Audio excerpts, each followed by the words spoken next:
أعوذ بالله من الشيطان الرجيم. بسم الله الرحمن الرحيم. قالوا بشرناك بالحق فلا تكن من القانطين. قال ومن يقنط من رحمة ربه إلا الضالون. Nerusaken ingkang wingi Nabi Ibrahim ditamoni. Di dalam beberapa kitab tafsir ada yang mengatakan 4 malaikat yang bertamu berupa anak-anak muda ganteng-ganteng. Ada tafsir yang lain mengatakan 12. Wis jumlahnya gak penting. Yang penting adalah saat itu Nabi Ibrahim kedatangan tamu.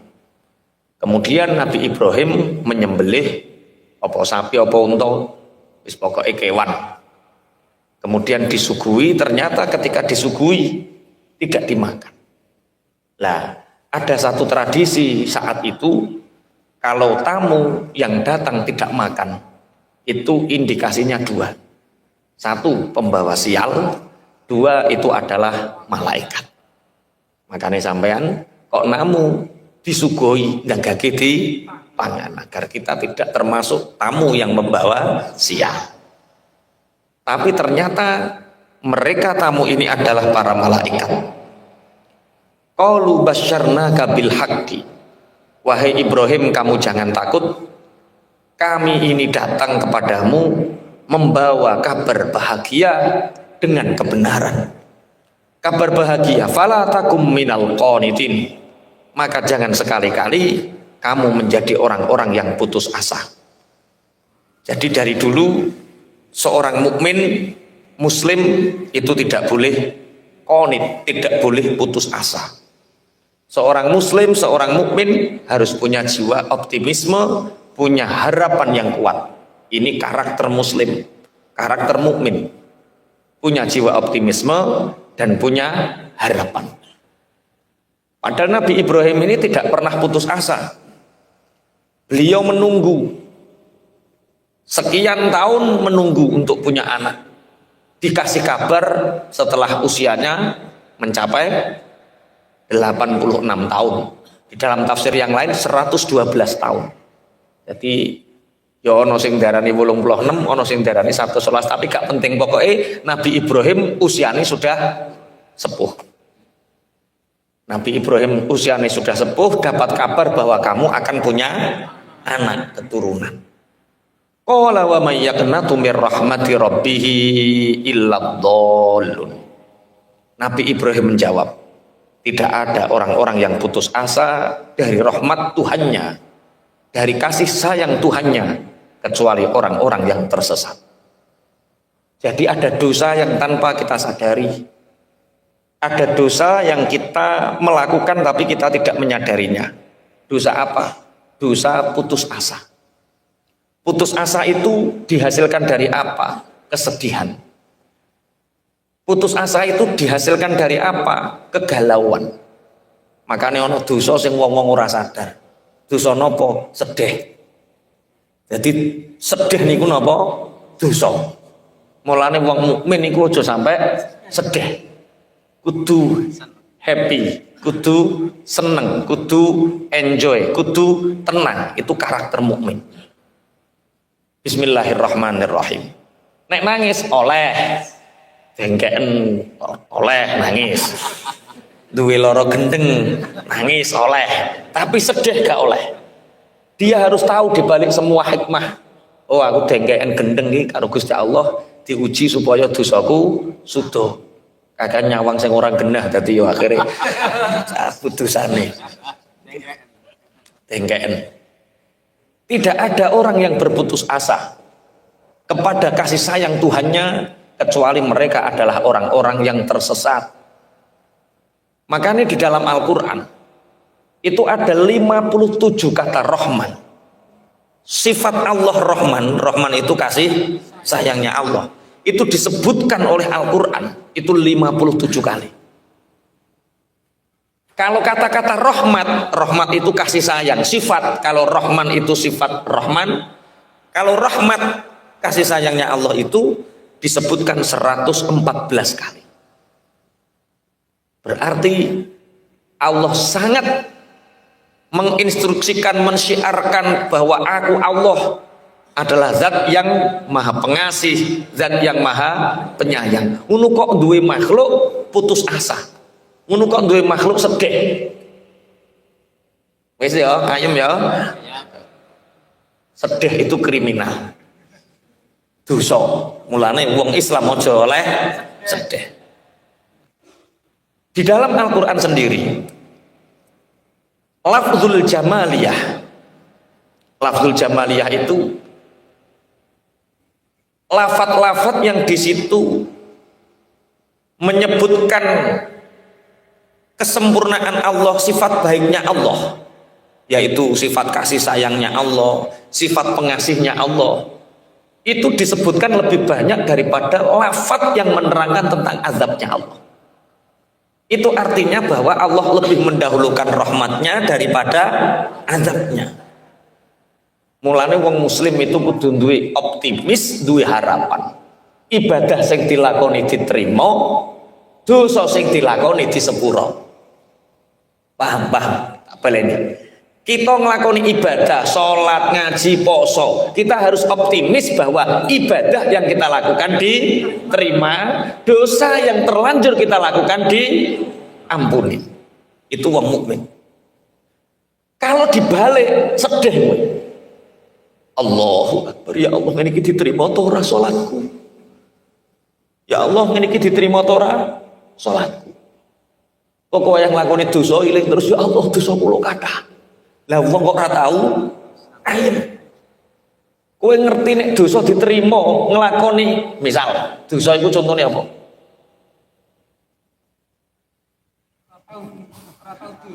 Ora tahu dosa. Iki terlalu optimis. Nek wong ora tahu dosa iku ora terlalu optimis. Lah biasanya wong terlalu optimis terus remburno biasanya. Saking akeh. Terus ora krasa nek kuwi dosa.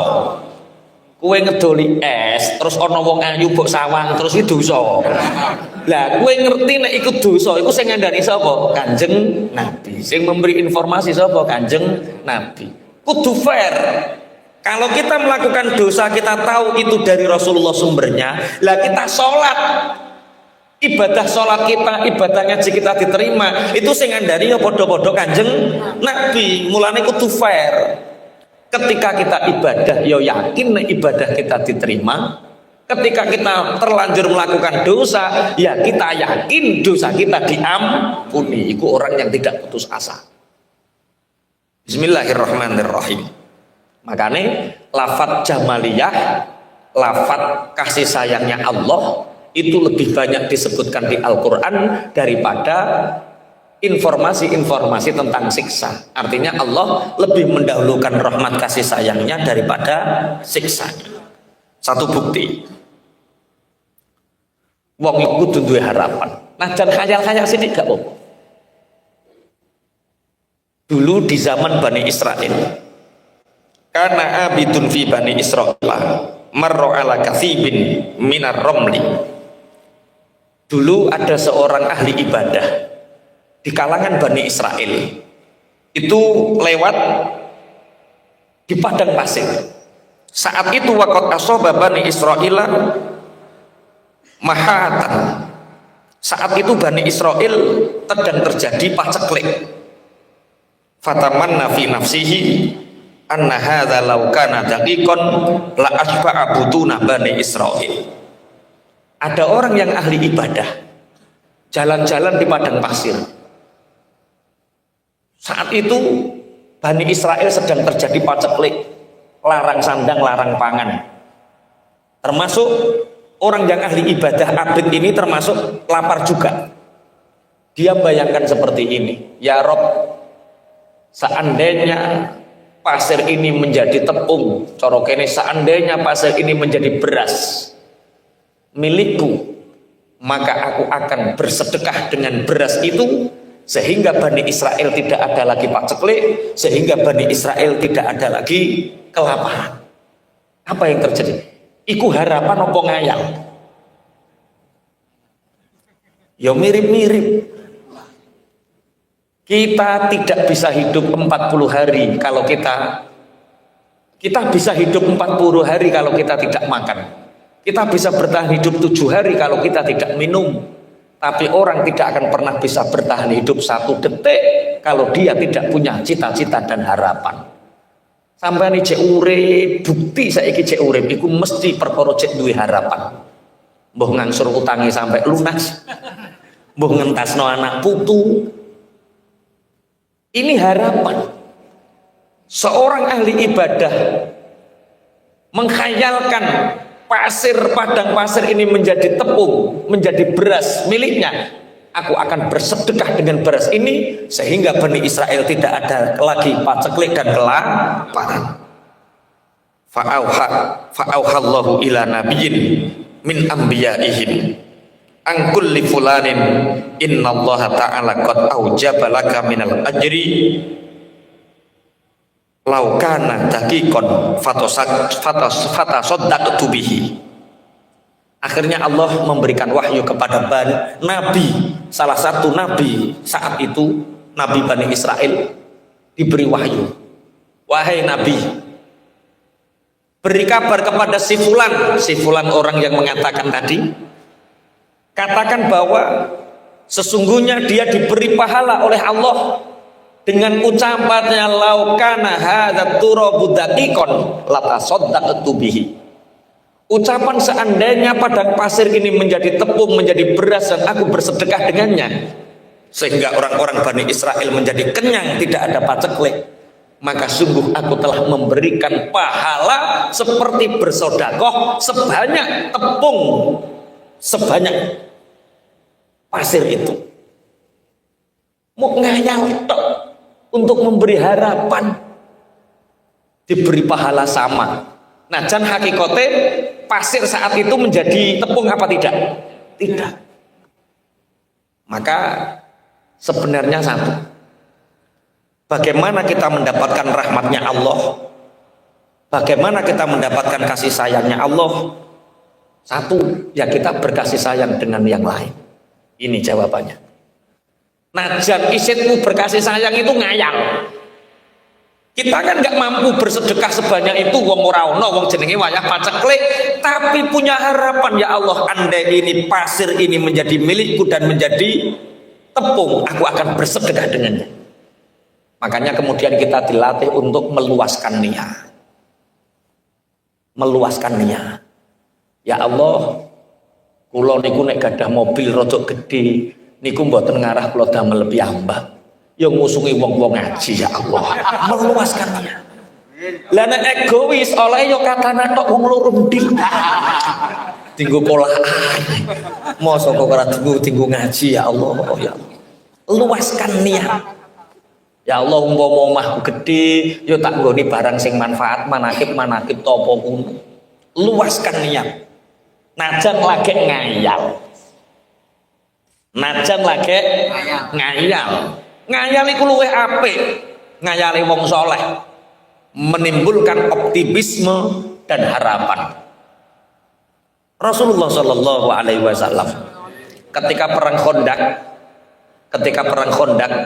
ketika Salman Al Farisi menemukan batu yang besar, apa yang dilakukan? Lapor Rasulullah, ya Rasulullah, kita terhambat oleh batu besar ini dan tenaga kita tidak mampu untuk mengambilnya. Rasulullah mengambil kapak, diperkulne, keluar 3 kali sinar, setiap ada percikan ini Rasulullah tersenyum. Ketika ada percikan sinar Rasulullah tersenyum. Ditanya oleh Salman Al Farisi, ya Rasulullah, kenapa engkau tersenyum? Rasulullah menjawab, Syam akan kita kalahkan, Yaman akan kita kalahkan, akan kita rebut, Rum akan kita kalahkan. Sahabat-sahabat ketika perang Khandaq gali parit iku karek sak kurma sing didahar sedina suwengi. Lah ngono kok Kanjeng Nabi memberi harapan apa? Syam akan kita kalahkan. Yaman akan menjadi milik kita, Yamanul Akhdar. Rum akan kita kalahkan, akan kita rebut. Lah ngono ki harapan. Tiru, luaskan niat. Seandainya hari ini kita sedang tidak punya apa-apa, bojomu kandhani, "Dik, so ora iki ora menghayal, harapan. Dik, nek wis keadaan pulih kembali, Dik, njaluk apa sampean?" Lho iki bukan kok. Iki diulang carane nekakno rahmat atau PHP. Wis dikandani. Seorang muslim, seorang mukmin harus punya jiwa optimis, harus punya harapan. Bagaimana cara kita mendatangkan kasih sayangnya Allah? Ya kita berkasih sayang kepada semua manusia, makhluk atau apapun. Yang hari ini sedih, yang hari ini mungkin kehidupannya lagi di bawah, susah secara ekonomi, terhimpit. Ingat, yang menjadikan keadaan kita sempit itu karena hati kita yang kurang ridho, karena hati kita yang sedih, karena hati kita yang tidak legowo. Kehidupan menjadi sempit itu karena ada amarah, ada emosi, ada sesuatu yang mengganjal sehingga kita tidak ridho menjalani kehidupan ini. Jawabannya mulane ridho dulu, tebar kasih sayang kepada siapapun, jangan pernah ada rasa benci. Wong kok ning jero ati ana rasa benci, itu yang menyebabkan kehidupan kita tidak pernah baik. Wes, iki tentang rahmat kasih sayang. Dawuh Gusti Allah, "Man rahima ibadallahi yarhamuhullahu ta'ala." Barang siapa yang punya kasih sayang, yang mengasihani, memberi rasa welas asih kepada hamba-hamba Allah, maka Allah akan punya kasih sayang untuknya. Makanya caranya untuk mendatangkan rahmatnya Allah, bagaimana kasih sayangnya Allah? Ya kita cari orang yang sedih-sedih, hibur. Cari orang yang susah-susah, hibur. Cari orang yang butuh, bantu. Itu cara mendatangkan kasih sayang Allah. Orang yang hari ini sempit, itu karena dia nggak pernah ingin bantu orang. Dia ingin masalahnya selesai terus. Terus no, tambah lembut gue ikut terus no.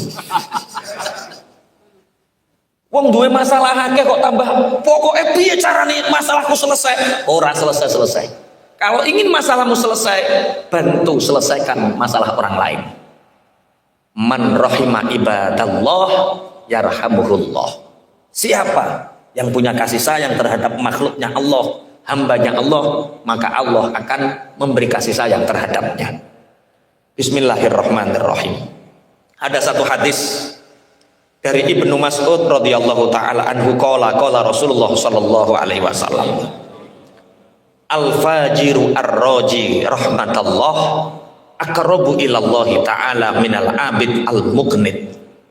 Kanjeng Nabi dawuh, orang yang bergelimang dosa tapi punya harapan mendapat kasih sayangnya Allah, itu lebih dekat kepada Allah daripada orang yang ahli ibadah tapi putus asa dan membuat orang lain putus asa.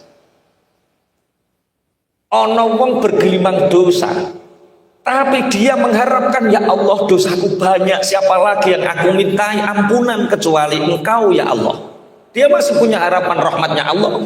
Itu lebih dicintai Allah, lebih dekat kepada Allah daripada orang yang semangat beribadah, ngengel-ngengel nih ibadah, tapi merasa ibadahnya tidak diterima dan membuat orang lain juga putus asa seakan-akan ibadahnya tidak diterima. Allahu Akbar. Assalamualaikum warahmatullahi wabarakatuh. Cek kurang ketimbang dosaku. Allahu Akbar. Nek kowe ngitung keadilannya Allah nganggo keadilanmu, rampung. Maka hitunglah dengan rahmat dan ampunannya Allah.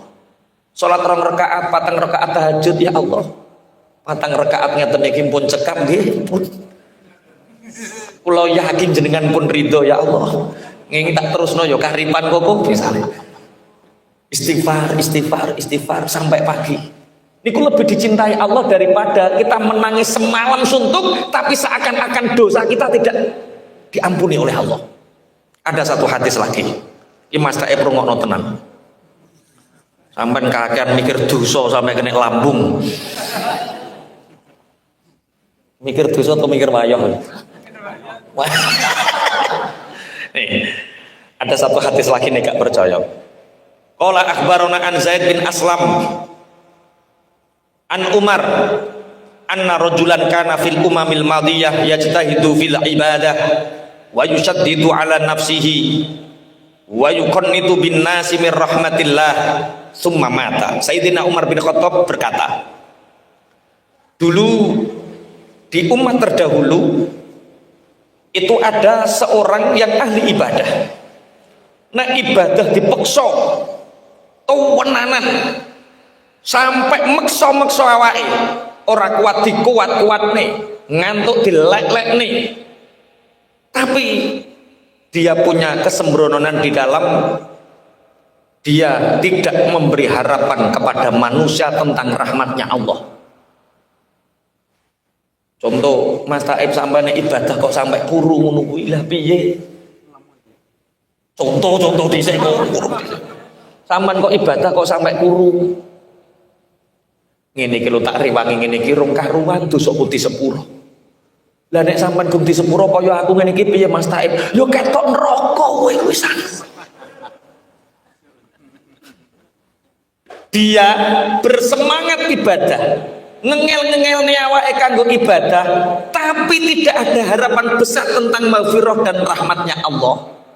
Sehingga orang lain melihat, lah ya wong kaya kuwi ngono wae rong karuan di sepuro Allah, apa neh aku takok neh Mas Taib sampai nek duka anu pira?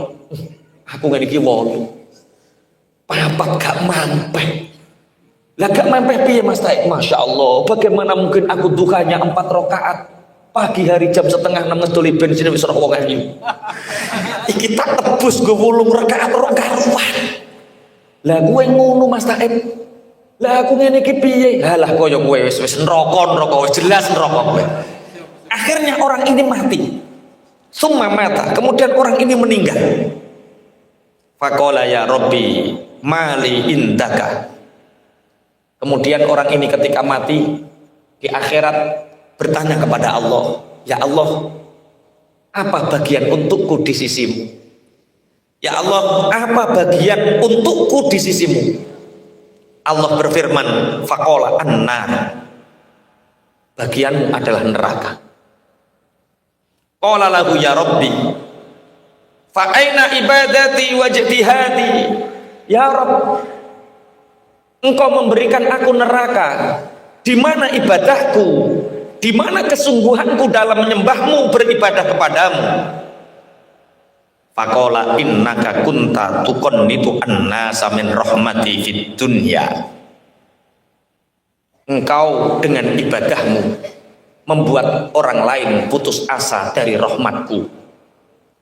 Fa'ana uqannituka al-yauma min rahmati. Maka hari ini aku akan membuatmu putus asa dari rahmatku. Kamu tidak menyembah aku, ciri Allah, kowe nyembah amalmu, kowe nyembah ibadahmu, sehingga koyo-koyo sing nyelametno awakmu ibadahmu, sehingga orang lain merasa putus asa dari rahmatku. Koyo-koyo aku ki pangeran sing kejem. Contohnya koyo kayak mana? Duha iku 8 rakaat. Kita dibanding dengan dosa-dosa kita 8 rakaat itu sudah tidak pantas untuk 2 rakaat, 4 rakaat lagi. Lah nek wong kaya aku kini piye Mas Taib? Alah neraka, wis mesti neraka wong kaya kuwi rai-rai neraka kabeh iki. Sehingga wong-wong ku ape duha 2 rakaat isin, ape duha 4 rakaat gak ono gunane. Akhirnya mereka jauh dari rahmatnya Allah. Makanya kita berlumur dosa tapi harus punya harapan bahwa dosa kita diampuni. Kalau kita beribadah, ngaji, duha, sholat, poso, jangan ukur ibadahmu dengan keadilannya Allah. Ukurlah dengan rahmatnya Allah. Nek bo ukur nganggo adile Allah, ya ora ono wong ning swarga. Jajal ayo dihisab amalmu. Ayo dihisab sapa sing mlebu swarga, neraka kabeh. Hisab dengan rahmat dan kasih sayangnya Allah.